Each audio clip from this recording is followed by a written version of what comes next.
राजकीय आश्रयाशिवाय नगर बलात्कार प्रकरण अशक्य। कॅबिनेटमधल्या एका मंत्र्याचाही क्लास 1 महिला अधिकाऱ्यावर अत्याचार। नारायण राणेंचं विधान परिषदेत गंभीर आरोप।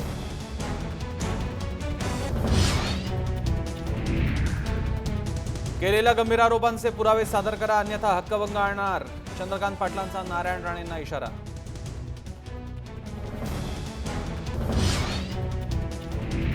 नगर प्रकरणाचा तपास सीआयडीकडे। पुण्याच्या पोलीस आयुक्त रश्मी शुक्लांच्या देखरेखीखाली होणार चौकशी।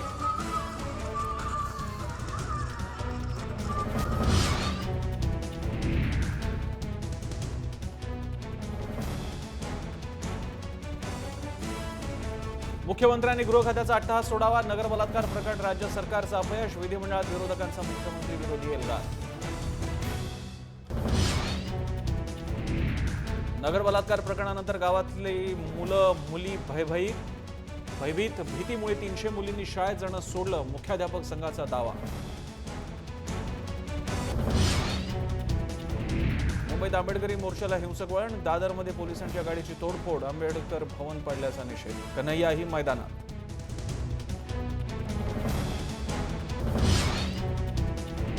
एकनाथ खडसेंना भोसरीची जमीन अनधिकृतपणे खरेदी केली। खडसेंना सरकारचाच घरचा आहे। विधान परिषदेतील प्रश्नोत्तरात शिवसेनेच्या देसाईंकडून खुलासा।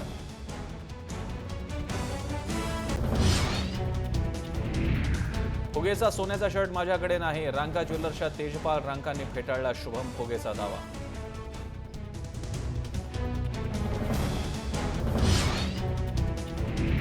गुरुपौर्णिमेच्या दिवशी कल्याणच्या दत्त मंदिरातली दानपेटी लुटली। चोर सीसीटीव्हीत कैद।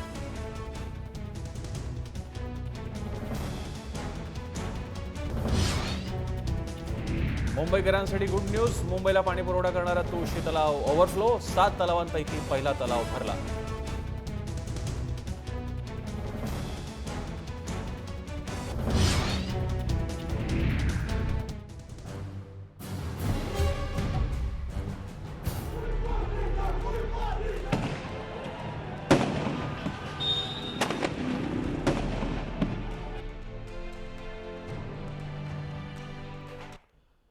नमस्कार, मी प्रसन्न जोशी। लक्षवेधीमध्ये आपल्या सगळ्यांचं स्वागत।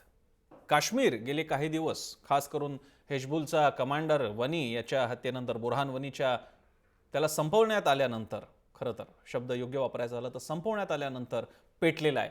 त्या ठिकाणी ज्याला आपण दहशतवादी मानतो त्या वनीला तिथे मात्र हिरोच्या स्वरूपात बघितलं जातं, नायकाच्या स्वरूपात बघितलं जातं। इतकंच नाही तर नंतर झालेल्या निदर्शनांना आटोक्यात आणण्यासाठी जी कार्यवाही तिथल्या आर्मीने किंवा पोलीस फोर्सेसने केली, त्यामुळे वातावरण शमण्याऐवजी आणखीच पेटत चाललेलं आहे।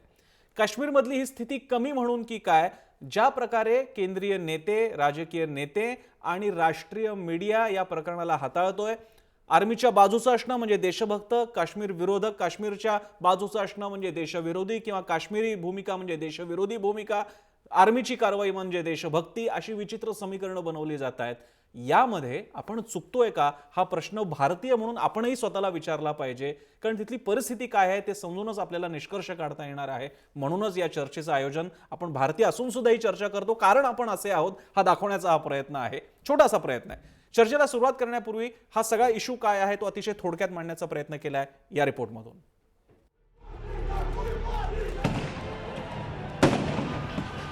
हिजबुल मुजाहिद्दीनचा कमांडर बुरहान वानीच्या एन्काउंटर नंतर धुमसायला लागलेलं काश्मीर अजूनही शांत झालेलं नाहीये, आणि त्यातच राजकीय पक्ष तसंच राष्ट्रीय मीडिया आपापल्या सोयीनं या प्रकरणाचा वापर करताना दिसतायत। संसदेत केंद्रीय गृहमंत्री राजनाथ सिंग यांनी काश्मीर हिंसाचारासाठी पाकिस्तानला जबाबदार धरलं।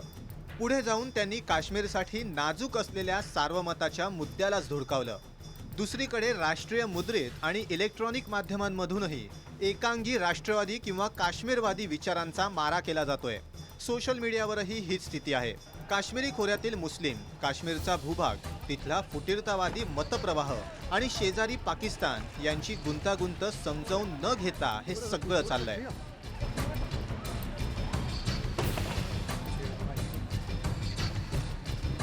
कदाचित हेच काश्मीर प्रश्न चिघळण्यामागचं कारण असावं। यामुळेच काश्मीर खोरं भारताकडे शत्रुत्वाच्या भावनेतनं बघतंय। 80च्या दशकानंतर काश्मीरमधल्या फुटीरतावाद्यांना, आतंकवाद्यांना चेहरा मिळाला नव्हता। मात्र वानीच्या हत्येमुळे भारत विरोधी भावनेला एक चेहरा मिळालाय. परिणामी भारताची लोकशाही काश्मीर खोऱ्याला दडपशाही वाटतेय. त्याच वेळी काश्मीरमधलं प्रशासन, लष्कर यांचीही एक बाजू आहे. हल्ले करणाऱ्या दहशतवाद्यांचं करायचं काय? फुटीरतावादी शक्तींना किती गोंजारायचं? असा सवाल देशातला एक मोठा वर्ग विचारतोय. प्रश्नांच्या याच चक्रव्यूहात अडकलाय काश्मीरचा मुद्दा. मात्र एक प्रश्न भारतालाच विचारायला हवा की यात आपलं काही चुकतंय का? ब्युरो रिपोर्ट, जय महाराष्ट्र. आणि याच आपल्या प्रश्नाला उत्तर देण्यासाठी चर्चा आयोजित केलेली आहे. कोणते मुद्दे घेऊन आपण चर्चा करणार आहोत थोडक्यात बघूया त्या ग्राफिक्सच्या माध्यमातून. चर्चेचे मुद्दे पाहतोय आपण. काश्मीरबाबत आपण चुकतोय का, जो आपला मुख्य प्रश्न आहे. राष्ट्रीय पक्ष आणि मीडिया संवेदनशील आहेत का? काश्मीर खोऱ्यातील लोकांचंही चुकतंय का, हाही प्रश्न आपल्याला धीटपणे विचारायचा आहे. आझाद काश्मीर, काश्मीरियत याचं लाड, याची एक प्रकारची सारखी एक नाजूक झालेली संवेदना किती काळ आपण भारतीय का असू शकत नाही? आणि काश्मीर पुन्हा एकदा 80च्या दशकासारखं अस्थिर होतंय का? हे सगळे प्रश्न आपण विचारणार आहोत. तुम्हाला जर का यावर व्यक्त व्हायचं असेल तर आमच्या ट्विटर हँडलवरती आपण जाऊ शकता. आपला प्रश्न आहे, काश्मीरची सद्यस्थिती हाताळण्यात केंद्र सरकार आणि राष्ट्रीय मीडिया चुकतोय का? चर्चेला सुरुवात करूयात. आपल्यासोबत मान्यवर आहेत. इथे पुण्याहून आपल्यासोबत असतील रत्नाकर महाजन सर, काँग्रेसचे ज्येष्ठ प्रवक्ते. त्यांच्या शेजारी त्याचबरोबर आपल्यासोबत आहेत आपले खास मित्र आहेत जावेद वाणी, जे सरहद संस्थेशी संबंधित आहेत. काश्मीरहून आपले आलेले हे बांधव आहेत जावेद वाणी, त्यांचंही स्वागत. त्याचप्रमाणे आपल्यासोबत जतीन देसाई असतील, आंतरराष्ट्रीय घडामोडींचे अभ्यासक, भारत पाकिस्तान संबंधांबद्दल सुद्धा ते लिहित असतात. याशिवाय माधव भंडारी थोड्याच वेळात आपल्यासोबत भाजपची भूमिका मांडणार आहेत. याशिवाय आपल्यासोबत ज्येष्ठ संपादक आणि विचारवंत कुमार केतकर सर असणार आहेत. आणि आपल्यासोबत आहेत जय महाराष्ट्रचे व्यवस्थापकीय संपादक निलेश खरे. निलेश पासून आपण सुरुवात करूयात. निलेश, जो काय प्रकार सगळा चाललेला आहे त्यातले कंगोरे पाहता आपण म्हणा किंवा काश्मीर खोऱ्यातले लोक म्हणा, काहीतरी चुकतंय, काहीतरी बिनसतंय आणि वातावरण अधिक स्फोटक बनत चाललंय. मुख्यतः जे बिनसतंय ते कुणामुळे बिनसतंय याकडे सर्वात अगोदर नजर टाकावी लागेल. काश्मीरात जे घडतंय त्यामागे पाकिस्तान आहे का? जर पाकिस्तानचा यामध्ये हात असेल तर निश्चितपणे आपण म्हणजे कोण, माध्यम की भारताचे नागरिक की भारताचं सरकार, बरोबर आहे, मुख्यतः या तिघांचा विचार करता साहजिक आहे आपण राष्ट्रीयत्वाच्या बाजूनं आपला कल देऊ. जर परराष्ट्र आपल्या देशामध्ये अंतर्गत प्रश्नांमध्ये ढवळाढवळ करत असेल तर भूमिका घ्यायची तर ती कोणाच्या बाजूनं, परराष्ट्राच्या बाजूनं घ्यायची की राष्ट्राच्या बाजूनं घ्यायची? साहजिक आहे राष्ट्रीयत्व हे महत्वाचं आहे आणि त्या दृष्टीने आपण जी भूमिका घेतोय ती अनेक ठिकाणी योग्य वाटते. मात्र आर्मी जे करते ते सर्वंकष दृष्ट्या योग्य आहे असं म्हणता येणार नाही. पण माध्यमांचा जेव्हा प्रश्न निर्माण होईल, निश्चितच जे राष्ट्रीयत्वाला गरजेचं आहे, जे भारतीयत्वाला गरजेचं आहे ते भारतीय मीडिया करतोय आणि त्यात काही चूक होतीये असं मला तरी वाटत नाही. निलेश, आपल्यासोबत आता ज्येष्ठ संपादक कुमार केतकर सर सुद्धा आहेत. केतकर सर, आपला प्रश्नच मी आपल्याला विचारतोय, आपण चुकतोय का काश्मीरच्या बाबतीत, खास करून आजची परिस्थिती हाताळण्यात? नाही, मला असं वाटतं की आपण चुकतोय का, म्हणजे नक्की आपण म्हणजे कोण? आपण म्हणजे आर्मी का? आपण म्हणजे सध्याचं भाजप एनडीए सरकार का? आपण म्हणजे इतका दीर्घ काळ काँग्रेस सरकार तिथे होतं ते आपण म्हणजे नक्की कोण? तर मला असं वाटतं आपण म्हणजे नक्की कोण या प्रश्नाचं जर उत्तर द्यायचं झालं तर आपण सर्वजण काही प्रमाणात चुकतोय. परंतु याचा अर्थ काश्मीर मधली जी उग्र भावना आहे ती उग्र भावना का निर्माण होते हे समजून घ्यायला आपण चुकतोय हे आपण लक्षात घेतलं पाहिजे. इथे कोण बरोबर आणि कोण चूक, कोण अधिक राष्ट्राभिमानी आणि कोण कमी राष्ट्राभिमानी असा प्रश्न नाही. कारण हीच भावना साधारणपणे मणिपूरमध्ये सुद्धा आहे. मणिपूर काय, काही वर्षांपूर्वी हीच भावना मिझोराम आणि नागालँडमध्ये सुद्धा होती. पूर्वी अनेक जे लोक काश्मीरला जाऊन यायचे ते सांगायचे की काश्मीरचे लोक असं विचारतात की तुम्ही भारतात आलाय का म्हणून, म्हणजे भारत हा एक दुसरा देश आहे अशा पद्धतीने. आता पाकिस्तानचा जो संदर्भ आता निलेशने दिला तो असा आहे की पाकिस्तानला अर्थातच काश्मीर भारतापासून तोडायचं आहे. ते त्यांच्या एकूण राजकारणाचा, त्यांच्या व्यूहरचनेचा, त्यांच्या भौगोलिक आणि राजकीय व्यूहरचनेचा भाग आहे. त्याची दोन कारणं आहेत.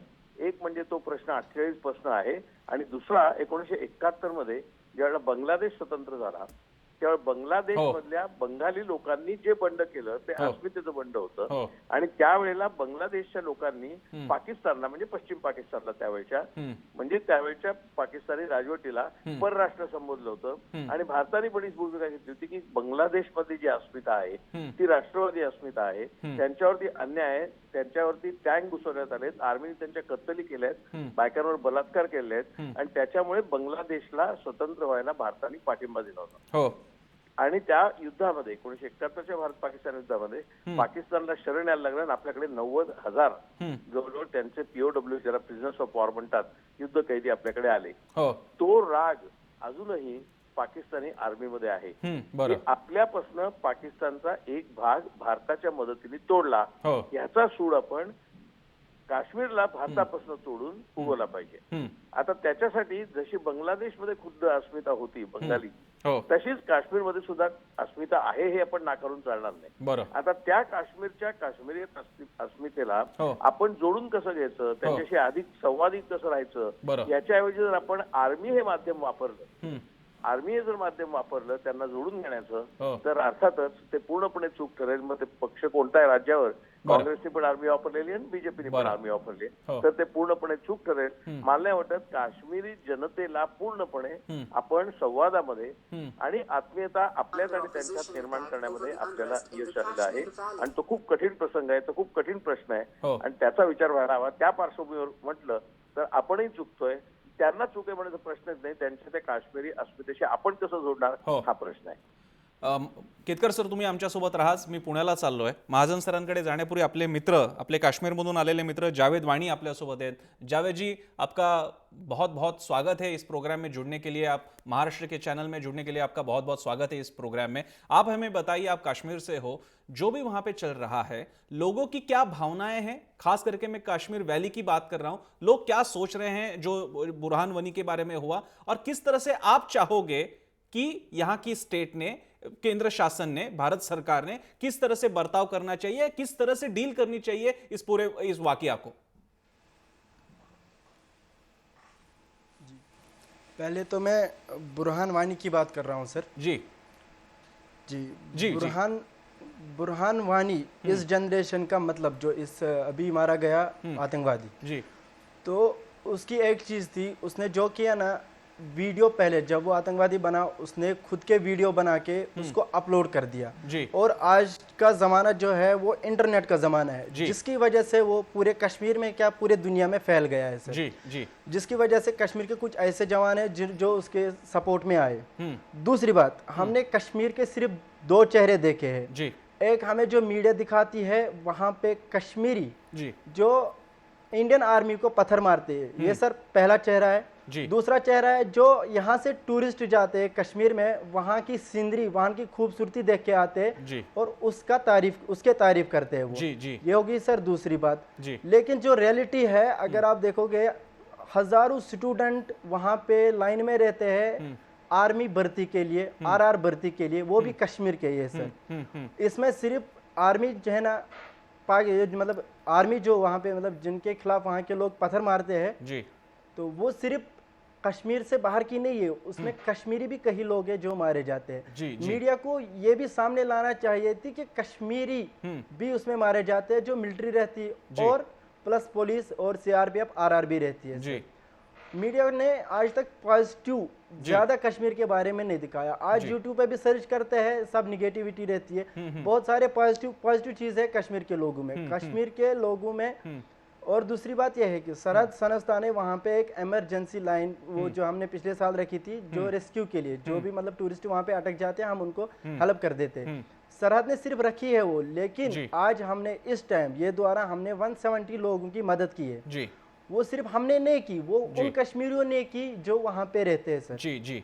और दूसरी बात, मेरा एक फ्रेंड है आशिक, इधर मेरे साथ रहता है. उन्होंने मुझे बोला, आप है ना सर से बात करो, वहाँ पे अमरनाथ यात्रा के लिए जो लोग गए, अगर वहाँ को उनको अगर कुछ प्रॉब्लम होती वहाँ पे, उनको एड्रेस दो मेरे घर का और उनको मेरे घर पे बुलाओ जी सर. मैं इतना बोलना चाहता हूँ कि इन चीजों को भी मीडिया ने दिखाना चाहिए था सर. जावेद जी, आप हमसे जुड़े रहिए, आप हमसे जुड़े रहिए. प्रोग्राम अभी भी शुरू रहेगा. और भी कुछ सवालात हैं जो मैं आपके पास लेके आने वाला हूं. कुछ नाजुक से सवालात हैं खास करके, वो लेके आऊंगा. नीरज, तुला पण काही प्रश्न विचारायचे? जरूर पूछते हैं. पहले काँग्रेस से महाजन सर भी उनकी भी बात सुन लेते हैं, फिर आपके पास. मी महाजन सरांकडे जातो. महाजन सर, या सगळ्या पार्श्वभूमीवरती काश्मीरचा प्रश्न भाजपने फक्त 2 पिरियड्स मध्ये सांभाळलेला आहे. काँग्रेसने तर इन्सेप्शन पासून सांभाळलेला आहे. तिकडे एक लष्कराची पण बाजू आहे आणि केंद्र सरकारची पण बाजू आहे. भाजप आणि काँग्रेस हा मुद्दा नसून इथे केंद्र शासन नावाच्या एंटिटीबद्दल मला विचारायचं आहे. आजच्या या घडीला ज्या घटना काश्मीरमध्ये घडत आहेत त्यामध्ये त्या अर्थानं आपल्या बाजूनं काही चुकतंय का? ईशान्य भारत आणि काश्मीर ह्या दोन सीमांत प्रदेशांबद्दल स्वातंत्र्य मिळाल्यापासून काही ना काही तक्रारी, काही ना काही अस्वस्थता, काही ना काही अशांतता याच्या बातम्या आपण ऐकत आलेलो आहोत. या दोन्ही, एकीकडे ईशान्य भारत आणि एकीकडे काश्मीर, या दोन्ही प्रदेशांमधली जी अशांतता, अस्वस्थता, असमाधान आणि असंतोष आहे त्याच्याबद्दलचं प्रॉपर अंडरस्टँडिंग आणि त्या तिथल्या लोकांच्या सहभागानं त्या सोडवणं या बाबतीमध्ये केंद्र सरकारची विविध अंग जी आहेत, केंद्र सरकार म्हणजे काही केवळ राजकीय पक्ष आणि त्यांचं मंत्रिमंडळ नव्हे, तर केंद्र सरकारची जी आतापर्यंतची विविध अंग आहेत त्या विविध अंगांमधला परस्परांचा दृष्टिकोनाचा भेद, त्या प्रश्नाकडे बघण्याच्या दृष्टीमधला भेद, एकमेकांना समजून घेण्यात आलेलं अपयश आणि ते असून सुद्धा जे काही समजले त्याच्यावर योग्य ती कालसापेक्ष उपाययोजना करण्यात त्यांना आलेलं अपयश, हे सारं या मुळाशी आहे. त्यामुळं आपण चुकतोय का? तर हो, आपण चुकतोय आणि आपण सगळेच चुकतोय असं या प्रश्नाचं सरळ सरळ उत्तर आहे. पण काश्मीरची परिस्थिती वेगळी आहे. आता या बुरहान वानीबद्दल आता एक दिवस मी दिल्लीत होतो. दिल्लीमध्ये जे दडपत्या सुरात जे बोललं जात आहे ते असं आहे, मी ते मान्य करतो किंवा काँग्रेस पक्ष मान्य करतो असं अजिबात समजू नका. पण दबक्या सुरात जे बोललं जात आहे, आपल्या विश्वातच जे बोललं जात आहे ते असं की काश्मीर किंवा ईशान्य भारतामध्ये सुरक्षा यंत्रणा, त्या राज्यातली पोलीस यंत्रणा आणि संरक्षण यंत्रणा यांनी अनेक असे बुरहानवानी वेळोवेळी उभे केले आणि त्यांना मारून देखील टाकले. आता ह्याचा अर्थ काय आहे मला माहित नाही, पण हे दबक्या सुरात बोललं जाते. मुळात असं आहे की जो बुरहानवानी अतिरेकी आहे हे तुम्हाला जर नक्की माहिती होतं तर इतक्या पुढे त्याचं फॉलोईंग जाण्याच्या आधी तुम्ही त्याला नॅब का नाही केलं? आणि जसं अतिरेकी मारणं म्हणजे राष्ट्रप्रेम, अतिरेकी मारणं म्हणजे आतंकवादाचा खात्मा करणं, ही जी सिम्प्लिफिकेशन आहे त्यापेक्षा त्या अशा अतिरेक्यांना जिवंत पकडून त्यांची पाळंमुळं खोलून काढण्याच्या दृष्टीने या यंत्रणा प्रयत्न का करीत नाहीत असा साधा प्रश्न जर एखाद्या सामान्य माणसाने विचारलं तर त्याला आपल्याला उत्तर देता येणार नाही. ठीक आहे. याच्यातले काही प्रश्न हे मी पुन्हा एकदा, आपल्याला इकडे पक्षीय राजकारणाबद्दल आपण बोलणार नाही, एक अतिशय गंभीर प्रश्न आहे, पण महाजन सरांनी मांडलेले अनेक मुद्दे हे त्या अर्थानं पूर्वलक्षी प्रभावानं त्याही सरकारला विचारण्यात येतात, कारण अशा ऑपरेशन्स त्यांच्या काळातही झालेले आहेत. पण पुन्हा एकदा आपल्याला पक्षीय राजकारण इकडे त्या अर्थानं आणायचं पाहिजे. मी जतीन देसाईंकडे जाण्यापूर्वी माधव भंडारी आपल्यासोबत इथे फोनद्वारे आहेत. थोड्याच वेळात ते आपल्यासोबत प्रत्यक्ष असतील. भंडारी सर, स्वागत आहे तुमचं चर्चेमध्ये. ज्या प्रकारे आता हा सगळा डिस्कोर्स सर भंडारी सर काश्मीरचा खेळला जातोय, स्थिती अशी आहे भंडारी सर, मी आपल्याला माहितीसाठी सांगतो, व्हॉट्सअपवरती अनेक ग्रुप आपली सॉलिडॅरिटी आर्मीशी आहे हे दाखवण्यासाठी आता ग्रुपवरती इंडियन आर्मीचे लोगो लागावायला लागलेली आहेत. म्हणजे एक काळ होता की भारत माता की जय म्हणत असाल तर तुम्ही देशभक्त, नाही म्हणाला तर तुम्ही देशद्रोही. आज असं झालेलं की तुम्ही जर का तो भारतीय सैन्याबरोबर आहात का तुम्ही देशभक्त, काश्मीरच्या जनतेच्या बाजूने बोलताय का तुम्ही देशद्रोही. या लेवलला हे येण्यामागे आपण ज्याला आपण म्हणतो, ज्याच्यात मीडिया, केंद्र शासन आणि राजकीय पक्ष आहेत, ते चुकतायत का? 2-3 गोष्टी आहेत याच्यामध्ये. एकतर मीडिया चुकतोय की नाही याच्यावरती मी भाष्य करत नाही, पण सर्वसाधारणपणे मीडिया कशा पद्धतीने मांडणी करतो याचं आजच्या चर्चेतलं उदाहरण आपल्या समोर ठेवतो. आता हे करताना मी सार्वत्रिकीकरण करत नाहीये, कारण मीडियातला एक वर्ग हे करतो हे माझं पहिल्यापासूनचं मत आहे. आता केतकर साहेबांनी सगळं विश्लेषण केलं आणि त्यांनी असं सांगितलं की आपण बांगलादेश तोडला, त्याचा सूड घेण्यासाठी पाकिस्तान काश्मीरमध्ये कारवाया करते. सोयीस्करपणे त्यांनी 1948 साली काश्मीरवरती हल्ला करून पाकिस्तानने 1/3 काश्मीर तोडला आणि तो काश्मीर आजही भारताकडे नाही ही वस्तुस्थिती दडवून ठेवली. त्यांनी एक वाक्य फक्त उच्चारलं, 48चा संदर्भ आहे, पण तो संदर्भ काही त्यांनी सांगितला नाही. आता ही जी मांडणी करण्याची पद्धत आहे, ही मांडणी करण्याच्या पद्धतीमध्ये काश्मीर संबंधी आणि भारताच्या सीमांसंबंधी गेल्या 60-70 वर्षांमध्ये ज्या काही प्रश्न निर्माण झाले ते ह्या पद्धतीशी जोडलेले प्रश्न आहेत. आणि त्या सगळ्या प्रश्नांची आपण जर मोकळ्या मनाने चर्चा केली, राजकीय अभिनिवेश न बाळगता चर्चा केली, तर आपल्याला नवीन उत्तरं शोधायचा निश्चितपणे काही ना काही मार्ग सापडेल.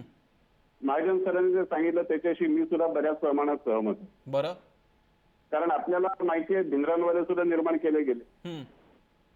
भिंद्रानवालेला ज्या टप्प्यावरती भिंद्रानवालेवरती कारवाई करावी लागली आणि सुवर्ण मंदिरामध्ये जाऊन कारवाई करावी लागली, ते टप्पे टाळण्याच्या अनेक संधी होत्या, पण त्यावेळेला ते साधलं नाही. त्यावेळेला भिंद्रानवालेवरती कायदा आणि सुव्यवस्थेच्या मुद्द्यावरची कारवाई करायला हवी होती, ती केली गेली नाही. मी भिंद्रानवाले एक उदाहरण म्हणून सांगितलं. बरं. एकट्या भिंद्रानवाले ना अशी मी आणखी 56 उदाहरण देऊ शकेन की ज्या वेळेला नेमक्या सुरुवातीला कारवाई करायला हवी ती तेव्हा केली गेली नाही आणि मग ते भस्मासूर उभे राहिले. बरं.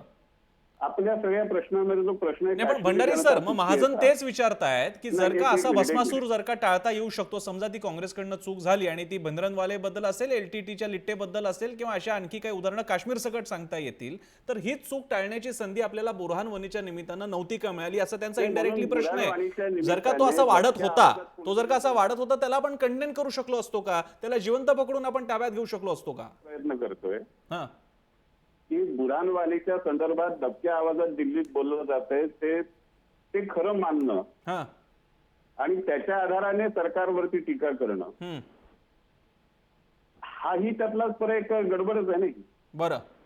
जे दबक्या आवाजात बोललं जातं त्याचे पुरावे कोणी बाहेर आणतंय का? मी आपल्याला आता आपण कॅमेऱ्यावरती आपलं नाहीये म्हणून, पण मी आपल्याला एका पुस्तकाचा संदर्भ देतो. जॉन विल्सन नावाचे अभ्यासक आहेत, विल्सन जॉन, आणि त्यांनी खलिफत सोल्जर्स नावाचं एक अतिशय अप्रतिम पुस्तक कागदपत्रांच्या आधाराने लिहिलंय. आणि त्यांनी काश्मीर खोऱ्यामध्ये गेल्या 60 वर्षात काय काय घडलं, बरं, त्याच्यात कुणाकुणाचं काय भूमिका आहे आणि कुणी कुणी काय केलंय हे पूर्णपणे त्रयस्थ नजरेतून लिहिलेलं आहे. बरं. आणि त्याच्यातून जे मुद्दे आपल्या समोर येतात ते जर लक्षात घेतले तर या प्रश्नाकडे, आणि एक मला मुद्दा स्पष्ट करू द्या की काश्मीरी जनतेचं चुकतंय का असा प्रश्न जर विचारलेला असेल तर मला स्वतःला असं बिलकुल वाटत नाही. बरं. आज जे काही काश्मीरमध्ये चाललेला हिंसाचार आहे तो काश्मीरी जनतेने चालवलेला हिंसाचार आहे. हे म्हणणं काश्मीरी जनतेवर अन्याय करणार आहे. बरं बरं. काही ठिकाणी काही मुठभर लोक त्याच्यामध्ये राजकीय पक्षांचा सुद्धा वाटा आहे आणि 400-450 रुपये रोजावरती दगड मारणारी माणसं मिळतात. हे मागच्या वेळेला सिद्ध झालं होतं. त्याच्यावरती काही वर्तमानपत्रांनी त्याच्यावरती मोठ्या मोठ्या स्टोरीजही केल्या होत्या. नंतरच्या काळामध्ये ते दगड मारणं हा प्रकार थांबला होता. स्टोन पेल्टर हा प्रकार मध्ये थांबला होता. आता पुन्हा सुरू झालाय. आज आपण जेव्हा स्टोन पेल्टरची दृश्य बघतो आणि या वेळच्या दगडफेकीमध्ये अनेक तरुणांचे डोळे फुटले. दगडफेकीने डोळे फुटत नाहीत. या दगड फेकणाऱ्या मुलांच्या मागून, घोळक्यांच्या मागून चिमे पगडीकडून आलेली माणसं ग्रेनेड वापरतात, ग्रेनेड फेकतात. मी भंडारी सर तो मुद्दा घेतो. मी प्रत्येकाला थोडंसं मध्ये ऍब्रप्टली मी कट करतोय, पण मला सगळ्यांकडे जायचंय. पण तुमचा मुद्दा महत्वाचा आहे, कारण या जे डोळ्याला इजा झाल्याचं एक मोठं प्रकरण सध्या काश्मीरमध्ये दुर्दैवाने घडलेलं आहे. काश्मीरवादी आणि काश्मीरींबद्दल सहानुभूती असणारे म्हणतात की पोलिसी बळाचा हा क्रूर वापर होता. तर पोलीस किंवा निमलष्करी दलांचं म्हणणं आहे की या मॉबर्सच्या मागे जे आतंकवादी किंवा तत्सम इलेमेंट्स होते ते आमच्यावरती हल्ले करत होते आणि आम्हाला त्यांना रिप्लाय देणं भाग होतं, ज्याच्यामध्ये अपरिहार्यपणे हा प्रकार घडला होता. तो प्रकार सुद्धा घेऊन मला बाकीचे मुद्दे द्यायचे. मला जतीन देसाईंकडे जायचंय. तत्पूर्वी फक्त माधव भंडारी मगाशी एका पुस्तकाचा उल्लेख करत होते. ते पुस्तक नक्कीच संदर्भ पूर्ण असेल. फक्त त्या पुस्तकामध्ये काश्मीरमध्ये तेव्हाच्या जनसंघाने जो लडाखचा आणि जम्मूचा भाग आहे तो वेगळा करून 356 जे आर्टिकलचं स्पेशल प्रिव्हिलेज जो काश्मीरला दिलं जातं ते काढून घेण्यात यावं हा विचार मांडला होता. आणि तेव्हापासून काश्मीरमधली अस्वस्थता मुसलमान समाजामध्ये वाढत गेली. असा संदर्भ त्या पुस्तकात आहे का हे आपल्याला तपासावं लागेल. मी जतीन देसाईंकडे जातो. जतीन देसाईजी, आपण काश्मीरमध्ये भारत पाकिस्तान आणि या सगळ्या अनुषंगाने बघत असता सगळा संदर्भ, तुम्ही काय बघताय, कुठे चुकतंय, काय पाणी मुरतंय? निश्चितच मला असं वाटतं की कुठेतरी रॅशनली विचार करण्याची आवश्यकता. आपण ज्या स्वरूपाने म्हटलं की लष्कराच्या बाजूने बोलला आपण, तर राष्ट्रभक्त आणि काश्मीरी जनतेच्या बाजूने बोलला तर राष्ट्रविरोधी अशा स्वरूपानं सिम्प्लिफिकेशन आपल्याला करता येणार नाही. पण असं होतंय असं वाटतंय का तुम्हाला? जो मधल्या काळात भारत माता की जयचा एपिसोड होता तो आता परत येतोय असं वाटतंय का तुम्हाला? होतंय, ऍब्सोल्युटली अशा स्वरूपाने होत आहे आणि मोठ्या प्रमाणात होत आहे की अत्यंत. आणि मीडियामध्ये देखील जर आपण पाहिलं तर मीडिया देखील त्या स्वरूपानं विभागले गेलेत. म्हणजे एकांकी कुठेतरी बाजू घेणं म्हणजे कुठेतरी एकतर लष्कराचं आउट अँड आउट समर्थन करणं किंवा काश्मीरी जनतेचं आउट अँड आउट समर्थन करणं. मला असं वाटतं की कुठेतरी या ह्याच्यात आपल्याला ऑब्जेक्टिव्हली पाहिलं पाहिजे. नेमकं आपण म्हणजे सरकार, मग ते काश्मीरचे सरकार असो किंवा केंद्र सरकार असो, यात कोण कशा स्वरूपानं चुकतंय आणि आपलं मुळातच धोरण काय काश्मीरच्या संदर्भात. मला असं वाटतं की भारत सरकारबद्दल आपल्याला बोलायचं झालं तर एक कन्सिस्टंट अशा स्वरूपाने जे काही धोरण असलं पाहिजे काश्मीरच्या संदर्भात ते धोरण आपल्याला दिसत नाही. ते धोरण आपल्याला दिसत नाही आणि म्हणूनच अशा स्वरूपानं पेच प्रसंग अनेकदा येतात. 2010चा उल्लेख झाला. 2010 साली जवळजवळ 116 तरुण मुलं मारली गेलेली. त्या काळात देखील प्रचंड भारत सरकारच्या विरोधात आणि एकूण भारताच्या विरोधात खोऱ्यात प्रचंड असंतोष होता. काही दिवसानंतर तो असंतोष थांबला. कारण एक आपण लक्षात घेतलं पाहिजे की आंदोलन जे काय असतं ते आंदोलन काही महिने वर्ष सतत चालत नसतं. आंदोलनाचे काही स्टेजेस असतात, अप अँड डाऊन त्या स्वरूपाने होत असतात. आणि 2010 नंतर आता आपण जर पाहिलं की बुरहान वानी मारला गेला एन्काउंटरमध्ये चकमकीत, त्यानंतर ज्या स्वरूपानं लष्कराने सामान्य काश्मीरियांशी ज्या स्वरूपानं वागले आणि त्याची आपण हे मुद्दा म्हणून मी यासाठी सांगतो की नरेंद्र मोदींनी आफ्रिकेहून परत आल्यानंतर जे काही हाय पॉवर मीटिंग बोलवली, त्या हाय पॉवर मीटिंग नंतर जे काही जितेंद्र दीक्षितनी मीडियाला जे काही ब्रीफ केलं त्यात अशा स्वरूपानं म्हटलेलं की लष्कराने संयम दाखवला पाहिजे, लष्कराने संयम बाळगला पाहिजे. म्हणजे याचा अर्थ स्पष्ट होतो की लष्करांकडनं काही प्रमाणात अतिरेक झालेला आहे. आता अशा स्वरूपानं जो काही अतिरेक होत असतो त्याचा परिणाम काय होतो? मला असं वाटतं की कुठेतरी काश्मीरी जनतेला आपण जिंकण्याची आवश्यकता आहे, त्यांचं मन जिंकण्याची आवश्यकता आहे. आणि मुळातच हा जो काही प्रश्न निर्माण जो काय होतो काल राजनाथ सिंगने जतीनजी तुम्ही हा मुद्दा मांडताय, हा मुद्दा लॉजिकली पटण्यासारखा आहे. म्हणजे काश्मीरी जनतेची मनं जिंकूया, त्यांचं तिकडे भूभाग जिंकण्याची अभिलाषा बाळगण्यापेक्षा मनं जिंकली पाहिजेत. पण निलेश मला सांग, जो ते म्हणतात की काश्मीरी लष्कराचा तिकडे फोर्सचा जरा अतिरेक होतोय, काँग्रेसपासून म्हणजे नेहरूंच्या काळापासून आतापर्यंतचा सुद्धा म्हणजे जेव्हा काँग्रेस सुद्धा होती त्यांनी सुद्धा ईशान्य भारत असेल नाही तर काश्मीर असेल लष्करी प्रभाव तिकडे कमी केला नाही, हे आपण लक्षात घेतलं पाहिजे. आणि लष्कराच्या काही प्रॅक्टिकल अडचणी ज्या आपल्या समोर येत असतात, समोर चाललेला माणूस दहशतवादी आहे की नाही हे माहित नसतं. अशावेळी जेव्हा गोळीबार होतो आणि माणूस मरतो आणि कदाचित दुर्दैवाने सिव्हिलियन मरतो, त्यावेळी आम्हाला तुम्ही दोष द्याल का? या प्रॅक्टिकल प्रश्नांची उत्तरं कोण देणार आहे? मुख्यतः जेव्हा आपण काँग्रेसचं शासन म्हणतोय किंवा 1948 नंतरची परिस्थिती म्हणतोय त्या काळामध्ये जसं माधव भंडारी सर म्हटलंय, मुख्यतः पाकिस्तानकडून ज्या स्वरूपाचं इन्फिल्ट्रेशन झालं किंवा ज्या स्वरूपाच्या दहशतवाद्यांच्या वेशामध्ये फुटीरतावाद्यांच्या वेशामध्ये आर्मीची लोक घुसवण्यात आली, त्यावेळेला त्या ठिकाणी काय पोलीस त्या पाकिस्तानी आर्मीचा सामना करणार होते का? तर नाही. ज्या स्वरूपामधलं वातावरण हे लष्कराच्या माध्यमातून ISIच्या माध्यमातून पाकिस्तानमध्ये पसरवलं जात आहे, त्याचा जर सामना करायचा असेल, त्याला जर सामोरं जायचं असेल तर ते जायचं कोणी? ते सैन्यानेच जावं लागेल. मग सैन्य हे काश्मीरमध्ये ठेवावं लागेल, त्याला काही पर्याय नाही. बरं, 1948 नंतरची परिस्थिती झाली होती, त्यामध्ये सार्वमत घ्यायला भारतानं तत्कालीन परिस्थितीमध्ये मंजुरी दिली होती. मात्र ते सार्वमत घेण्याच्या अगोदरच पाकिस्तानने जो मोठा भूभाग ताब्यात घेतला आणि मोठ्या प्रमाणावर हिंदू तिथून पलायन करायला भाग पाडलं.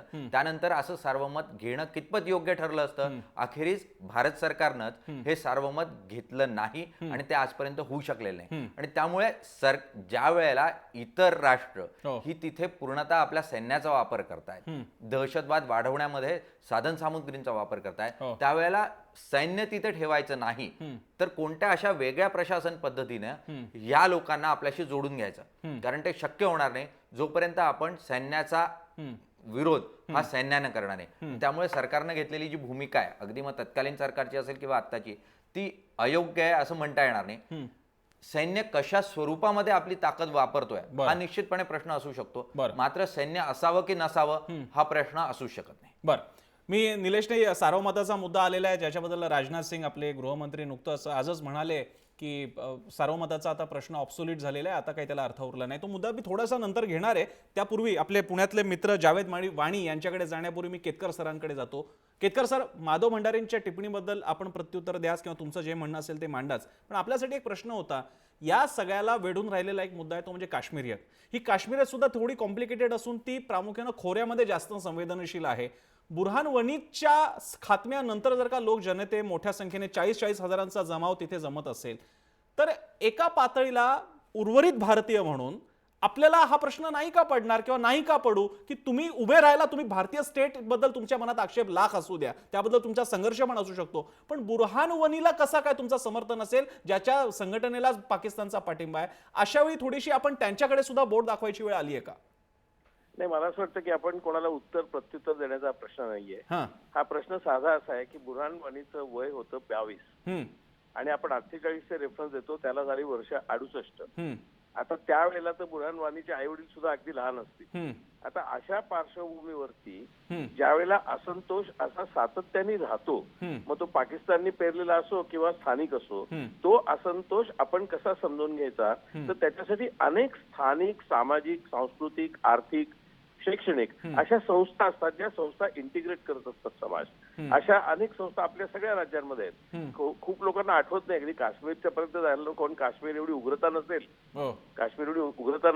परंतु मी स्वतः शाळेत असताना संयुक्त महाराष्ट्र चळवळीच्या काळामध्ये आपल्याकडचे काही तथाकथित उग्रवादी महाराष्ट्राचे अभिमानी असं म्हणायचे की वेळ प्रसंग पडला तर महाराष्ट्र पण देशात फुटून बाहेर पडेल किंवा पडू शकेल अशी मांडणी करायचे. त्यावेळेला दुसरा गट सांगायचा की महाराष्ट्र असेल तरच देश टिकला, अशी आपली भूमिका आहे. त्यामुळे मला असं वाटतं महाराष्ट्र टिकला तरच देश टिकला किंवा महाराष्ट्राने बाहेर पडून बाहेर पडलं पाहिजे, हे दोन्ही असे तथाकथित अति अभिमानी आविष्कार असतात.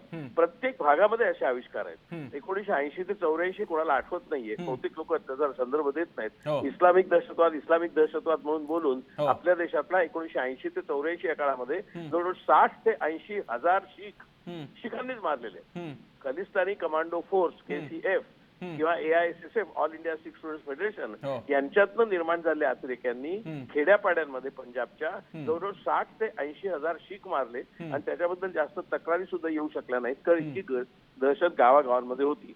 त्यावेळेला कदाचित माधव भंडारेंना आठवत असेल तर 80-84 मध्ये वातावरण असं होतं, म्हणजे इंदिरा गांधींच्या हत्येपूर्वी वातावरण असं होतं की कदाचित खलिस्तान फुटून बाहेर पडेल की काय, कारण न्यूयॉर्क टाइम्स मध्ये मोठ्या एका फुल पानाची जाहिरात आली होती, रिपब्लिक ऑफ खलिस्तान, आणि ते तिथल्या स्थानिक शीख श्रीमंत व्यापाऱ्यांनी दिलेली होती. तशाच प्रकारची जगजित सिंग चौहान म्हणून जे होते इंग्लंडमध्ये, त्यांनी तीच भूमिका घेतली होती. त्यांनी सांगितलं होतं आम्ही खलिस्तानी लोकांना मदत करणार. त्याच वेळेला पाकिस्तानही मदत करत होता. म्हणजे असं नाही की केवळ पाकिस्तान मदत करतात, प्रचंड प्रमाणावरती फायनान्शियल हेल्प तिकडे निर्वासित किंवा तिकडे आश्रय घेतलेल्या शिखांनी खलिस्तानला केलेली होती. आणि खलिस्तानची उग्र चळवळ आता आपल्याला काश्मीरमध्ये दिसते त्याच्यापेक्षा जास्त उग्र होती, कारण मी आता सांगितलं एवढी माणसं मारली गेली. काश्मीरमध्ये अजून सगळी मिळून सुद्धा एवढी माणसं मारली गेलेली नसतील, ज्याचं पर्यवसान शेवटी इंदिरा गांधींच्या हत्येत झालं आणि पंजाबच्याच मुख्यमंत्र्यांच्या हत्येत त्यांच्या मंत्रालयाच्या समोर झालं. त्यामुळे खलिस्तानची उग्र असंतोषाची त्यावेळची असलेली वातावरणाची परिस्थिती आपण अजिबात दुर्लक्षित करता कामा नये. अशा प्रकारचं वातावरण ठिकठिकाणी होतं. नागालँडमध्ये होतं ज्यावेळेला फिजो होता, त्यावेळेला मिझोराम मध्ये होतं, ज्यावेळेला तिकडे लालडेंगा होता, त्यावेळेला असं वातावरण होतं. प्रत्येक देशाला फेस करावं लागतं. आयर्लंडच्या बद्दल ब्रिटिश आर्मीला नेमका हाच प्रश्न होता. त्यांनी तो आता अक्षरशः गेल्या 10 वर्षात आयर्लंडचा प्रश्न आटोक्यात आलाय. तेही जवळजवळ 80 वर्ष आर्मी विरुद्ध आयरिश रिपब्लिकन आर्मी. अजून तरी काश्मीरियतच्या लोकांनी स्वतःची काश्मीरियत आर्मी तयार केलेली नाही, जी आयरिश रिपब्लिकन आर्मीने केली होती, जी खलिस्ताननी केली होती, खलिस्तान कमांडो फोर्स म्हणून. तेवढ्या पातळीपर्यंत काश्मीर गेलेलं नाही. परंतु मगाशी म्हटल्याप्रमाणे शैक्षणिक, सांस्कृतिक, सामाजिक अशा विविध संस्था ज्या आपल्याकडच्या राजकीय पक्षांनी नव्हे तर निरनिराळ्या स्वतंत्र असलेल्या सिव्हिल सोसायटी पद्धतीच्या चळवळींनी काश्मीरमध्ये रुजायला हव्यात, तशा पाहिजेत तेवढ्या नाहीत, आहेत काही प्रमाणात, परंतु पाहिजेत तेवढ्या नाहीत. त्यामुळे त्या समाजाचं इंटिग्रेशन आपल्याकडे होत नाही. आणि आता सुद्धा आपण चर्चेमध्ये कसा शब्द वापरतो, काश्मीरी लोकांना विचारात घेतलं पाहिजे ना. काश्मीरी लोकांना कसं, ते भारतीयच ना. काश्मीरी म्हणजे माधव भंडारींना काश्मीरी म्हणजे भारतीयच म्हणायचं आहे. मग काश्मीरी लोकांना विचारात घ्या, म्हणजे भारतीयच लोक आहेत ते भारतीय, ते वेगळ्या राज्यातले भारतीय आहेत. असा आपण विचार करत नाही. आपण सुद्धा बोलताना स्वाभाविकपणे काश्मीरी जणू काही विरुद्ध भारतीय अशा, आणि विरुद्ध भारतीय म्हणजे कोण? आर्मी. आणि काश्मीरी म्हणजे काश्मीरी जनता विरुद्ध आर्मी, अशा प्रकारची मांडणी आपल्या सहज आपण. पण केतकर सर, अशी मांडणी व्हायला पुन्हा एकदा डबल कोट्स मध्ये त्या अर्थी त्या उर्वरित भारत कारणीभूत आहे का भारतीय असणारे काश्मीरी कारणीभूत आहे? कारण त्यांनाच ती आयडेंटिटी नकोय का? आपल्याला हौस आहे का की त्यांना ते म्हणण्याची? आपल्याला कुठे हौस आहे सर? भारतीय असणारे काश्मीरी आणि काश्मीरी एक भारतीयच आहेत ते दोघेही. ज्याला असं वाटत असेल की आपल्याला काश्मीरला पाहिजे तेवढी स्वायत्तता मिळत नाही, की आपल्याला पाहिजे तेवढा आपल्या अस्मितेला आविष्कार करायची संधी मिळत नाही, तोही भारतीय असं वाटणारा भारतीय. आणि जो दुसरा आहे तोही भारतीय आहे. ही भावना आहे आणि ती भावना आपण समजून घेतली पाहिजे की ती सारखी वाढते का? 68 वर्षापूर्वीचा 48चा संदर्भ द्यायचा, 22 वर्षाचा तो बुरहान वानी आहे. आणि मगाशी जतीनने सांगितल्याप्रमाणे असे प्रसंग 80 पुन्हा 89 साली जगमोहन असताना तिथे झाले. आणि आता यांनी फार छान सांगितलं जावेदनी की त्यामुळे भारतीय लोकांच्या डोक्यात काश्मीर बद्दलची प्रतिमा काय, तर LTA मिळाला, लिव्ह ट्रॅव्हल अलाउन्स, की काश्मीरला जाऊन तिकडे दाल लेक वरती जाऊन फोटो काढून यायचं आणि ते एक टुरिस्ट स्पॉट अशा पद्धतीने त्याच्याकडे बघायचं, किंवा दुसरं दहशतवाद्यांचा एक अड्डा म्हणून बघायचं, किंवा काश्मीरियत स्वातंत्र्य लढा म्हणून बघायचं. त्याच्या पलीकडे आपल्या प्रतिमा मीडियानी तयार केलेल्या नाहीत. पूर्वी 4th इस्टेट म्हणायची मीडियाला, आता 5th इस्टेट तयार झाली. 5th इस्टेट म्हणजे सोशल मीडिया. ही 5th इस्टेट या 4ही इस्टेट्स पेक्षा जास्त पॉवरफुल आहे आता, म्हणजे प्रचार करण्यामध्ये. आणि त्याच्यामुळे त्या 5th मीडियामध्ये काय चालतंय याच्याकडे सार्वत्रिक लक्ष असायला पाहिजे. ते लक्ष कसं असलं पाहिजे? ते संवादच असलं पाहिजे. सोशल मीडिया हे डिस्ट्रप्शनचं माध्यम झालंय, संवादाचं नाही. मी त्या मुद्द्याकडे येतो केतकर सर, तुम्ही राहाच आमच्यासोबत. मला उर्वरित वेळेत मला बाकीच्यांकडे सुद्धा जायचंय, रत्नाकर महाजनांकडे जायचंय आणि माधव भंडारींकडे सुद्धा. त्यापूर्वी जावेद वाणी आपले मित्र आहेत त्यांच्याकडे जायचंय. जावेद, एक बात यहाँ पे आपसे जान लेनी है, जो अभी हमारे यहाँ पे कुमार केतकर बड़े ज्येष्ठ एडिटर है जो हमारे साथ हैं, वो बात कर रहे थे कश्मीर के बारे में. आप हमें बताइए, एक यहाँ पे भौचक्का करने वाला सवाल मन में आता है, अगर किसी एक सर्वसाधारण आम आदमी कश्मीर का हो और उसकी कुछ मांगे हो जिसकी वजह से अगर वो सारे लोग रास्ते पे आते हैं तो समझ सकते हैं, लेकिन बुरहान वनी जो कि हिजबुल का कमांडर है, जो कि ऐसी संगठनों से प्रेरित है और संबंधित है, जो कि पाकिस्तान फंडेड है, उसके जाने के बाद जब थोड़े नहीं 40,000 से ज्यादा लोग जब रास्ते पे आते हैं तो यहां पे एक ऐसा मैसेज जाता है कि ये कश्मीरी अपने भाई, हमारे लोग, उसके पीछे क्यों जा रहे हैं? तो हमें बताइए जावेद, क्योंकि आप वहां से हो, कि ये भावना क्या है? जी सर, पहली बात यह है कि वहां पे आज तक 20,000 से ज्यादा आतंकवादी मारे गए जी कश्मीर में. जी उन 20,000 आतंकवादियों के समझो कम से कम 15,000 रिलेटिव रह सकते हैं जो उसको सपोर्ट कर सकते हैं जी. दूसरी बात, ये पहला आतंकवादी है जिसने खुद का वीडियो अपलोड किया यूट्यूब पे, फेसबुक पे, व्हाट्सएप पे उसको भेज दिया जी. आज भी लोगों के पास ये वीडियो है और लोगों ने इसको सपोर्ट जरूर किया है. प्लस पहली बात, मैंने जो बोला, टेररिस्ट वहां पे आज तक जितने मैंने गए उनके रिलेटिव्स रह सकते हैं, उनके रिश्तेदार रह सकते हैं, उनके पड़ोसी रह सकते हैं, या उनके सपोर्टिव रह सकते हैं. और इसने जो व्हाट्सएप फेसबुक पे जो वीडियो डाले हैं उसकी वजह से जो कुछ लोग हैं जिनको जो इस चीज से अट्रैक्ट हो गए, उन्होंने भी इसको सपोर्ट कर दिया. ऐसा नहीं है कि 100% कश्मीरियों ने इसको सपोर्ट किया है. आज कश्मीर से कम हजारों स्टूडेंट बाहर आते हैं पढ़ने के लिए. क्यों? उनको पढ़ना है, उनको आजादी नहीं चाहिए, न उनको पाकिस्तान के साथ जाना है, न उनको गन चाहिए. उनको बाहर आके अपनी जिंदगी बनानी चाहिए, बनानी है. इसलिए वो अपना खर्चा करके, अपने पैसे देके अपनी जिंदगी बना रहे हैं. और दूसरी बात, जब भी हम एंट्री करते हैं कश्मीर में हमेशा लिखा होता है पहले ही, वेलकम टू कश्मीर. ये हमने खुद के लिए नहीं रखा है और उन लोगों के लिए भी नहीं रखा है जो आतंकवादी बनते हैं. ये हमने अपने देश के लोगों के लिए रखा है. वो आके कश्मीर में रहे. आप पूछ सकते हैं उन टूरिस्टों से जिन्होंने आज तक जो वहां पे गए, जिन लोगों ने उनकी मदद की है, उनको आप पूछ सकते हैं कि रियलिटी क्या है कश्मीर की, और कितने कश्मीरी आतंकवादी को सपोर्ट करते हैं. और ये जो आप बोल रहे थे 40,000 लोग, इसका मैंने बता दिया. यूट्यूब और व्हाट्सएप की वजह से जो उसने खुद अपलोड किया था, खुद सबको सेंड किया, हजारों को सेंड किया. प्लस उसने कुछ ऐसे रखा था, ग्रेजुएशन करके जो ग्रेजुएशन करेगा वो मेरे साथ ज्वाइन हो सकता है, पढ़ाई वाला. इसकी वजह से लोग उसके साथ अट्रैक्ट हुए सर.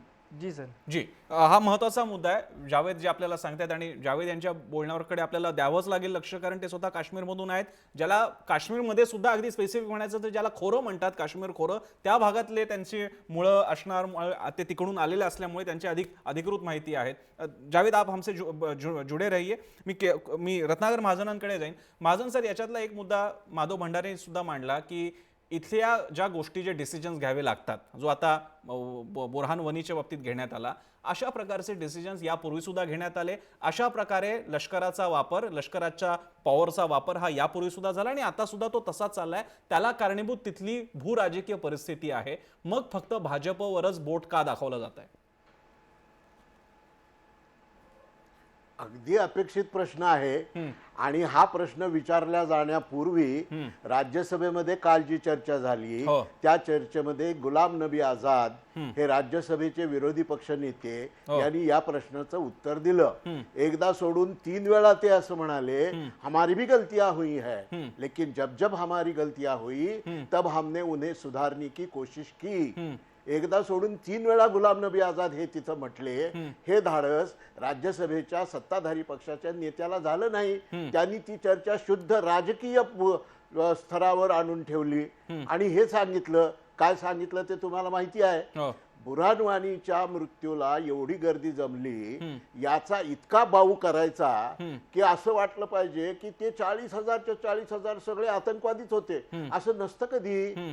असं आहे की मरणांता आणि वैराणी हा रामाचा आदर्श मानणाऱ्या भारतीय समाजामध्ये समोरून प्रेत यात्रा जात असली आणि आपण रस्त्यात असलो तर पायातनं चपला काढून त्याला नमस्कार करतो, त्या प्रेताला नमस्कार करतो. तो कुणाचं प्रेत आहे, बाई का पुरुष आहे, कोणत्या जातीचं आहे, काय हे आपल्याला काही माहिती नसतं. तरी सुद्धा आपण मेल्या माणसाचा मान राखण्यासाठी म्हणून असा नमस्कार करतो.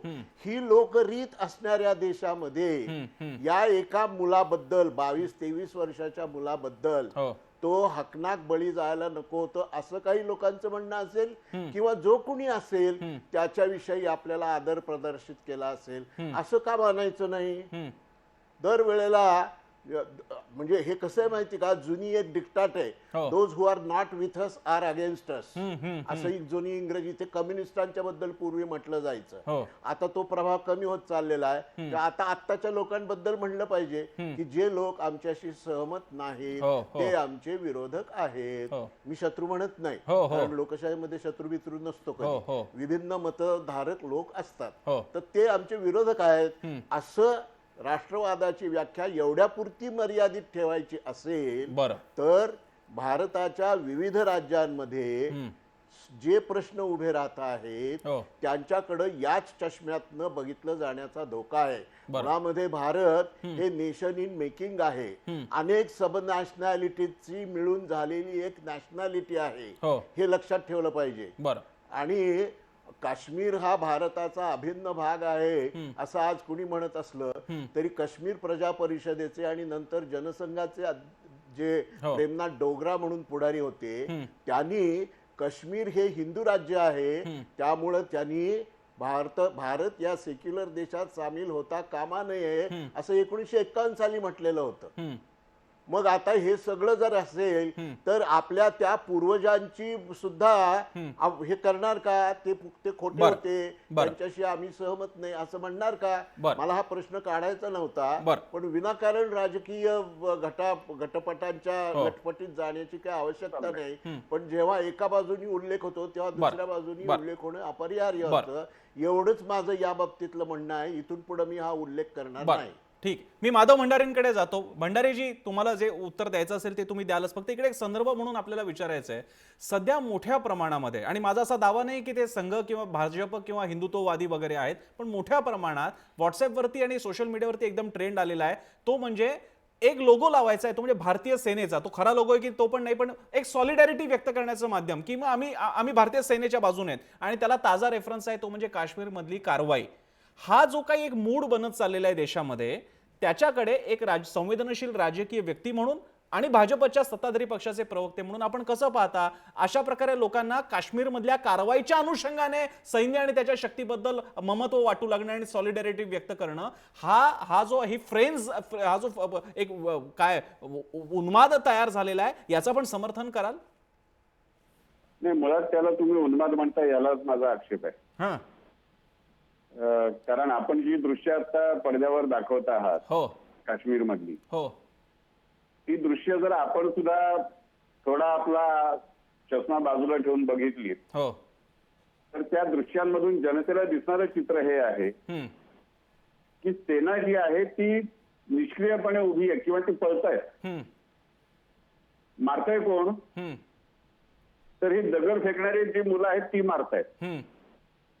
आक्रमक कोण आहे? तर दगड फेकणारी मुलं आक्रमक आहेत. बरं. आणि सेना बचावात्मक पवित्र्यामध्ये आहे. ही दृश्य आपणच दाखवतात, मी नाही दाखवत आहे. हो हो. आणि या सगळ्या काळामध्ये 1948 सालापासून आजतागायत काश्मीरमध्ये मारल्या गेलेल्या जवानांची संख्या किती आहे? जसं आता यांनी आपल्या जावेद वाणीने सांगितलं की अतिरेकी म्हणून इतके लोक मारले गेले, त्यांची इतकी कुटुंब आहेत. त्याच वेळेला सगळ्या देशामधल्या हजारो सैनिकांची, जवानांची कुटुंब आणि त्यांचे नातेवाईक हे देशभरात आहेत. आणि ते मारले जातात, त्यांच्याबद्दलच्या सुद्धा भावना सगळ्या देशभरातल्या समाजामध्ये असणं हे पूर्णपणे स्वाभाविक आणि नैसर्गिक आहे. आणि त्याच्यातून जर काही अतिउत्साही मुलं सेनेबद्दलची सॉलिडॅरिटी दाखवायचा प्रयत्न करत असतील तर त्याच्यामध्ये काही गैरआशातला भाग नाही. निदान या कारणाने का होईना, कुठल्याही कारणाने का होईना, भारतीय सेनेबद्दलची काही जागरूकता समाजामध्ये निर्माण होत असेल तर तिचं स्वागत केलं पाहिजे. नाही भंडारी सर, निलेश तुम्हाला प्रश्न विचारतोय त्यापूर्वी तुम्ही म्हणता भारतीय सैन्याबद्दल सॉलिडॅरिटी दाखवण्याचा मुद्दाच नाही. आपलं सैन्य आणि डिफेन्सची सगळ्यात शेवटची लाईन डेडिकेशन आणि राष्ट्रभक्तीचा शेवटचा निकष हा आर्मी आहे, त्यामुळे त्याच्याबद्दलचा प्रश्न नाहीये. मुद्दा असा आहे तो दाखवण्याचा एक हेतू आहे. हा इतर वेळी हा लोगो नव्हता बघितलेला मी कधी. हा गेल्या काही दिवसात कधीपासून दिसायला लागलाय, जेव्हापासून काश्मीरमधल्या कारवाया सुरू झाल्या आहेत. तुम्हाला त्याचं समर्थन, लोकांना जर का असं वाटत असेल की अरे चोपा त्या लोकांना चोपा, त्या लोकांना मारा, अशी जर का भावना लोकांची बनत असेल. आपल्याला सांगितली, माझ्याशी जे अनेक तरुण संवाद साधतात आणि आपल्याला कल्पना आहे की या सोशल मीडियावरचे अनेक लोक माझ्याशी संपर्कात असतात. हो मला माहिती आहे. हा, ते पक्षातले नसले तरी असतात. एक्झॅक्टली. मग आणि या तरुण मुलांची ही भावना आहे की आपले जवान तिथे दगड खात आहेत, आपले जवान जखमी होत आहेत, बरं, आपले जवान मारले जात आहेत, बरं, आणि आपण बघत बसायचं का? बरं ठीक आहे. निलेश तुम्हाला विचारतो याबद्दलच. या संदर्भात मुख्यतः आपण सोशल मीडिया संदर्भात आणि मीडिया संदर्भात बोलतोय. ज्या वेळेला बुरहान वानीची हत्या केली मुख्यतः त्यावेळेला किंवा खात्मा जो केला त्यावेळेला जर आपण बघितलं तर इंडियन आर्मीने ज्या स्वरूपात पूर्ण चित्र निर्माण केलं की बुरहान वानीचे कशा स्वरूपात हत्या करण्यात आली, एक मोठा दहशतवादी इंडियन आर्मीने मारला आणि त्यातून एक प्रसिद्धी निर्माण करण्याचा प्रयत्न मग तो सेनेनं केला की तो शासनानं केला, प्रशासनानं केला, हा मुद्दा वेगळा, की तो सरकारने केला. मुख्यतः त्यातून जी वातावरण निर्मिती करण्यात आली ती वातावरण निर्मिती मुख्यतः काश्मीरला भडकवण्यात जास्त कारणीभूत ठरली असं तुम्हाला वाटत नाही का? आपण शेजारी राष्ट्रामध्ये जाऊन क्रॉस बॉर्डर ऍक्शन करतो, त्याची प्रसिद्धी करून घेण्याचा प्रयत्न करतो, त्यातून ते सगळे पूर्ण प्रकरण सरकारवर उलटतं. अशा स्वरूपात मुख्यतः ही जी प्रसिद्धी लोलुपता आहे मग ती सैन्यातून गेल्या काळात वाढलेली पाहायला मिळते, ती सरकारमधून वाढलेली पाहायला मिळते. त्यातून हा बुमरँग होतोय असं तुम्हाला वाटत नाही का? भंडारीजी आपल्याला प्रश्न. नाही खरे, तुम्ही प्रसिद्धी माध्यमांमधले जाणकार लोक आहात. मी तुमच्या विचारासाठी एक उलटा प्रश्न विचारतो की अशा तऱ्हेची सार्वत्रिक प्रतिक्रिया उमटावी आणि वातावरण भडकवता यावं ह्याच्यासाठी हा उद्योग दुसरा कोणी करू शकतो की नाही? ISIच्या पाहुणचाराच्या यादीवर असलेले किती पत्रकार भारतात आहेत तुम्हाला माहिती आहे? त्यामुळे ज्यांनी कोणी ह्या प्रसिद्धीचा घाट घातला आणि हे प्रसिद्धीचं केलं त्याचीच खरं चौकशी झाली पाहिजे. आणि प्रसन्न, मगाशी जेव्हा मी भिंद्रनवालेचा उल्लेख करून उदाहरणं दिली तेव्हा मी भारतीय जनता पार्टीला प्रश्न का विचारता असा प्रश्न विचारलेला नाही. मी त्या अंगाने यावेळेला चर्चा केलेली नाही. बरं, त्यामुळे तो प्रश्न तुम्ही माझ्या तोंडी का घातलात मला काही कळत नाही. मी असा प्रश्न विचारलेला नाही आणि मी जे बोललो त्याच्याकडे तुम्ही सोयीस्कर दुर्लक्ष केलं की काश्मीरी जनता या सगळ्यामध्ये सहभागी नाही. काश्मीरी जनतेची भावना वेगळी आहे, काश्मीरी जनतेची भूमिका वेगळी आहे. पण दुर्दैवाने भारतातलं प्रसार माध्यम काश्मीरी जनतेच्या भावनेला कुठेही स्थान देत नाही. नाही, तुमच्या या बोलण्यामध्ये आता तुम्हाला ज्या काश्मीर बुरानवाडीच्या खोरं अपेक्षित आहे का अंत्ययात्रेचं लडाख आणि उल्लेख जम्मू? पंचायत अंत्ययात्रेचं काय झालं? नाही, मी काश्मीरी खोरं बोलतोय. लडाख आणि जम्मूचे जे उल्लेख केले गेले ते सुद्धा गैरलागू उल्लेख आहेत. बरं, 356 कलमाचा मुद्दा हा काश्मीरी पंडितांचा वंशविच्छेद झाल्यानंतर आला, तोपर्यंत नव्हता आला. बरं. आणि लडाख आणि जम्मूला वेगळं करण्याची भाषा ही सुद्धा त्यावेळेला आलेली नव्हती. ही नंतर काश्मीरी पंडितांचा पूर्ण वंशविच्छेद झाला, काश्मीर मधलं पाकिस्तानचं आक्रमण अधिक वाढायला लागलं, त्यावेळेला ही भावना पुढे आली. बरं. आणि महाजन सरांनी ज्या प्रेमनाथजी डोगरांचा उल्लेख केला, त्या प्रेमनाथजी डोगर आयुष्यभर भारतामध्ये राहण्यासाठीच झगडले. काश्मीर मधलं भारतातल्या विलीनीकरणामध्ये त्यांचा सुद्धा सिंहाचा वाटा होता. त्यांचं कुठलं तरी एखादं विधान, जसं आता केतकरांनी सुद्धा सांगितलं की महाराष्ट्राला भारतापासून वेगळं व्हावं लागेल, असं संयुक्त महाराष्ट्राच्या वेळेला बोललं जात होतं. त्या कदाचित सुरातलं एखादं प्रेमनाथजींचं वाक्य असेल, तेवढं सोयीस्करपणे उचलायचं. पण काश्मीरच्या प्रश्नाचा आजचं जे स्वरूप आहे, बरं, ते 1947 सालापासून काँग्रेसने घेतलेल्या भूमिकेचं पर्यावसान आहे. हे आपल्याला मोकळ्या मनाने मान्य करावं लागेल, त्याला दुसरा पर्याय नाही. ठीक आहे, मी जतीन देसाईंकडे जातोय, मला उरलेला वेळ आहे जतीन देसाईंकडे. जतीन देसाईजी, यामध्ये आपण म्हणजे आज कार्यक्रमाच्या शेवटाला पोहोचत असताना काही कॉम्प्लिकेशन्स आहेत. एक ठिकाणी काश्मीरियत आहे, त्या काश्मीरियतला 3 कंगोरे आहेत. एक तिकडची लडाखची काश्मीरियत, एक जम्मूतली आणि एक खोऱ्यातली. याच्या जोडीला आपण भारतीय म्हणून एक आहोत, म्हणजे ज्याच्यात काश्मीरी आपण आहोतच, म्हणजे आपण तरी मानतोच आहोतच आपण. इथे पुन्हा हा इंटरेस्ट ऑफ कॉन्फ्लिक्ट आहे, इंटरेस्ट ऑफ आयडेंटिटी आहे. याच्यातून हा मसला हा बाजूला कसा होईल? हे चित्र आपल्याला निर्माण करायचं, जे वास्तविक नाहीये. ठीक आहे, मी जतीन देसाईंना विचारतोय, भंडारीजी आपण सगळे एकाच लाईन वरती बोलतोय, आपणच आहोत सगळे, पण प्रश्न असा आहे, जर का त्याच्यातून मतभेद तयार होत असतील तर पुढे काय? जतीन देसाईजी, संघर्ष अटळ वाटतोय, इथे मिलिटरी ऍक्शन वापरावी लागते तिथे, मग पुढे काय? सांगा, लडाखमध्ये वेगळं होण्यासाठी आंदोलन चालू आहे का? जम्मू मध्ये वेगळं होण्यासाठी आंदोलन चालू आहे का? लोकमताची मागणी आहे का? बरं, कुठल्या तरी एखाद 4-2 लेखकांनी लिहिलेल्या गोष्टीला तुम्ही मागणी केली होती काश्मीरची 3 भागामध्ये विभागणी करा. तुम्हीच मागणी केली होती. जम्मू चर्चा करण्यासाठी आम्ही काश्मीरची विभागणी करायला निघालो नाही तर आम्ही सरकारमध्ये कशाला बसलो करावी अशी मागणी तुम्हीच केली होती. बिलकुल नाही, ही मागणी आम्ही केलेली नाही. भारतीय जनता पार्टीने ही मागणी केलेली नाही. ठीक आहे, मी मान्यवरांना, मी दोन्ही मान्यवरांना विनंती करतो, तुमचे मला खोटं बोलण्याची गरज नाही. माझ्या महाजन सर आणि सरेआम करत होते, तुम्हाला क्लिपिंग दाखवता येतील काढून. बरं, आपण महाजन मुळात काश्मीर या देशामध्ये काश्मीर अखंड ठेवण्यामध्ये आमच्या अध्यक्षांनी बलिदान केलंय. मी महाजन सर आणि भंडारी आपल्या दोघांना विनंती करतो, तो विषय आपण तसा डायव्हर्ट नको करायला. आमच्या राष्ट्रीय अध्यक्षांनी बलिदान करून काश्मीर भारतामध्ये ठेवलंय. काही नाही, प्लीज प्लीज, त्यांचा खून झाला तुरुंगामध्ये, प्लुरसीमुळे वारले. सत्याग्रह करून ते तुरुंगात गेले, सत्याग्रहामध्ये त्यांचा खून झालेला आहे. साठी त्यांच्यावर तुरुंगात उपचार केले गेले. तुम्ही खोटं सांगताय, त्यांच्या मृतदेहाला सुद्धा तुम्ही खोटं सांगताय, दिलं नव्हतं, हे तुम्ही खोटं सांगताय. मी सांगतोय ते रेकॉर्डवर आलेलं आहे. माझं म्हणणं रेकॉर्डवर आलेलं आहे. खोटा प्रचार. मी देसाई सर, मी भंडारी सर आणि महाजन सर आपल्याला विनंती करतो, आपण फक्त तो मुद्दा, जर का कॉन्फ्लिक्टचा मुद्दा असेल, मी कॉन्फ्लिक्टचा मुद्दा असेल, त्रिभाजनाचा मुद्दा चर्चेला आला होता, पण त्याच्याबद्दलचा मुद्दा कदाचित वेगळा असेल. आता आपण आता मुळात काश्मीर आणि इथल्या 2 पक्षांमधल्या वादापेक्षा आपण 2 भागांमधल्या वादाबद्दल बोलूयात. मी देसाईंवरती, जतीन देसाईंवरती कार्यक्रमाचा शेवट करणार आहेत. जतीन देसाईजी, स्टेट म्हणून भारतीय केंद्र सरकारच्या स्वतःच्या काही मर्यादा आणि त्यांना काही गोष्टी कराव्या लागतात, आणि काश्मीर म्हणून त्यांच्या स्वतःच्या काही मागण्या आहेत आणि परिस्थिती आहे. तुम्हाला काय मार्ग वाटतो? नाही, मला 2-3 जे काही ठळक गोष्टी जे वाटतात. हो, एक तर मुळातच की आताचं आंदोलन आपण पाहिलं, बुरहानवाडी मारल्या गेल्यानंतरचं. हो, कारण आधीचा इतिहासात या क्षणी आपल्याला जाण्याची आवश्यकता नाही, की इतिहास आपण सांगितलं तर वेगवेगळ्या लोकांवर आपल्याला आक्षेप करावे लागतील, आणि ती आताची वेळ देखील नाही, तेवढं आपल्याकडे वेळही नाही. आणि म्हणून नेमकं आता काय केलं पाहिजे, मला असं वाटतं की की या वेळेस जी काही चूक झाली सरकारकडनं, एक तर बुरहानवाडी ठार मारल्या गेल्यानंतर परिस्थिती कशा स्वरूपाने निर्माण होईल याची इंटेलिजन्स एजन्सीला माहिती असली पाहिजे होती, परंतु त्या स्वरूपानं काही कारवाई केली गेली नाही. आणि म्हणून 45 लोक मारले गेले. आपण लक्षात घ्या, 45 लोक मारले गेले.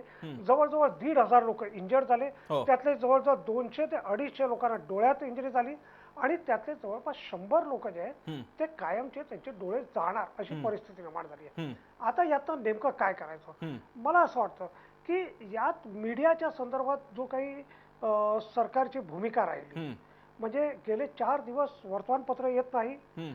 आज देखील श्रीनगर मधल्या सगळ्या संपादकांनी निर्णय घेतला आहे की जोपर्यंत जम्मू आणि काश्मीरचं सरकार माफी मागणार नाही तोपर्यंत आम्ही वर्तमानपत्र सुरू करणार आहे. याला नेमकं काय झालं तर जम्मू आणि काश्मीर सरकारकडनं आज सांगण्यात आलं की आमच्याकडनं बॅन लावला गेला नव्हता. पण वस्तुस्थिती अशी नाही. जम्मू काश्मीर सरकारचे जे प्रवक्ते आहेत नईम अख्तर, त्यांनीच अशा रूपाने सगळ्यांना सांगितलेलं, सगळे कोट वगैरे आलेलं आहे. मला असं वाटतं की काश्मीरच्या संदर्भात आपण कुठेतरी सिरियस व्हायला पाहिजे होतं. 8 जुलैला बुरहान वानी मारला गेला. पहिले 4 दिवस न तर जम्मू काश्मीर सरकारकडनं न केंद्र सरकारकडनं फारशा हालचाली झाल्या. 4 दिवसानंतर मेहबूबा मुफ्तींनी सगळ्या आई वडिलांना अपील केली की आपल्या मुलांना सांभाळा. नरेंद्र मोदीजी आफ्रिकेत होते आणि आपल्या सगळ्यांना माहिती की फॉरेन मिनिस्ट्री देखील PMO मध्ये चालतं आणि म्हणून फॉरेन मिनिस्ट्री पासून सगळेच म्हणजे गृह खातं वगैरे. आणि जोपर्यंत नरेंद्र मोदीजी आफ्रिकेतनं परत येत नाही तोपर्यंत फारशा हालचाली झाल्या नाही. नरेंद्र मोदीजी आफ्रिकेनं आल्यानंतर हाय पॉवर कमिटी मिटिंग झाली. त्या हाय पॉवर कमिटी मिटिंग मध्ये काश्मीरी कोणी नव्हतं. जम्मू काश्मीरच्या मुख्यमंत्री देखील त्या बैठकीत नव्हते. मला असं वाटतं की कुठेतरी काश्मीरच्या लोकांशी डायलॉग केलं पाहिजे. एक गोष्ट आपण लक्षात घेतली पाहिजे की मिरवाईज उमर जे आहेत ते एका हुरियत गटाचे नेते आहेत. 3 हुरियत आहेत. त्याला बिलावल भुत्तोनी फोन केला आणि बिलावल भुत्तोनी म्हटलं की आमचं तुम्हाला समर्थन आहे. मला असं वाटतं की बिलावल भुत्तो जर अशा स्वरूपानं फोन करू शकतो तर आपल्याकडनं भारताकडनं जे काही हुरियतचे लोक आहेत ते शेवटी आपण सगळे मानतो की ते भारतीय आहेत, त्यांच्यासोबत आपण बोलणी केली पाहिजे. लष्कराच्या माध्यमातून काश्मीरचा प्रश्न कधीही सुटू शकणार नाही आपण लक्षात घेतलं पाहिजे.